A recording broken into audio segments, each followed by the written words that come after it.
I'm getting pretty thirsty, so I'm gonna start melting some snow.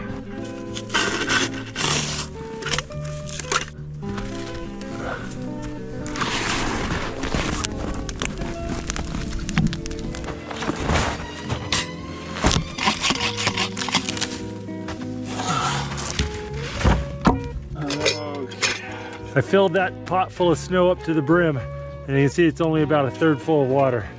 Got to melt a lot of snow to get water.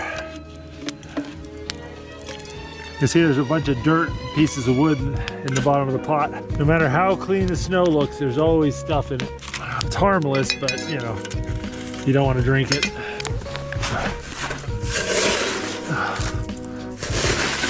I'm gonna probably have to do this 4 times tonight. I need a lot of water.